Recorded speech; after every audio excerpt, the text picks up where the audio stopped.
Направо беше ужас, човек. Звъни ми едно момиче, където ми звънна да спаси мечара. Да. И ми звъни и ми вика: Зори, някакви 5 момичета или 4, ще ти излъжа, опитват се да спасат някакво коте на паркинга отвънка. А той паркинга на един... не, а не е за цитане.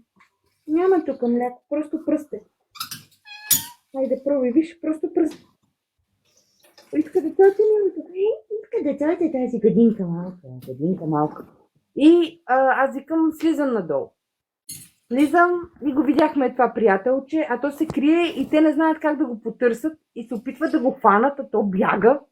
И аз само им казах, викам, дръпнете се настрани. Заиграх се, взех си баджа там да му дрънка малко, да му е интересно. Привито плаче.